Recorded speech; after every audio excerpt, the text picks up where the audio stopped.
In an article titled, "The Case for the Market's Morality," tycoon Rupert Murdoch proposes, "The only way to uphold market freedom is to show people that the market doesn't succeed because of greed.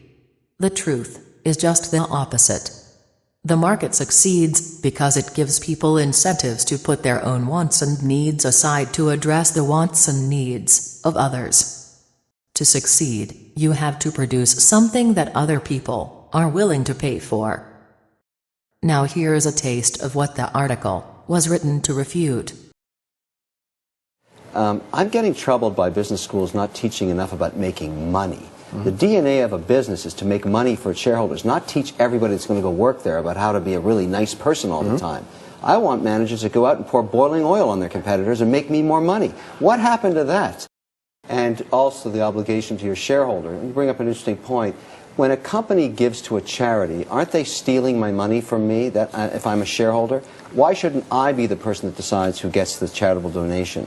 And why pick one charity over another? Isn't that unethical as well? Yeah. I appreciate the opportunity you're giving me, Mr. Cromwell, as the single largest shareholder in Teldar paper to speak.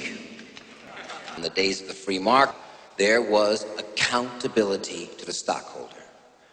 Today, management has no stake in the company. Altogether, these men sitting up here own less than 3% of the company. You own the company. That's right. You, the stockholder, and you are all being royally screwed over by these bureaucrats. One thing I do know is that our paper company lost $110 million last year.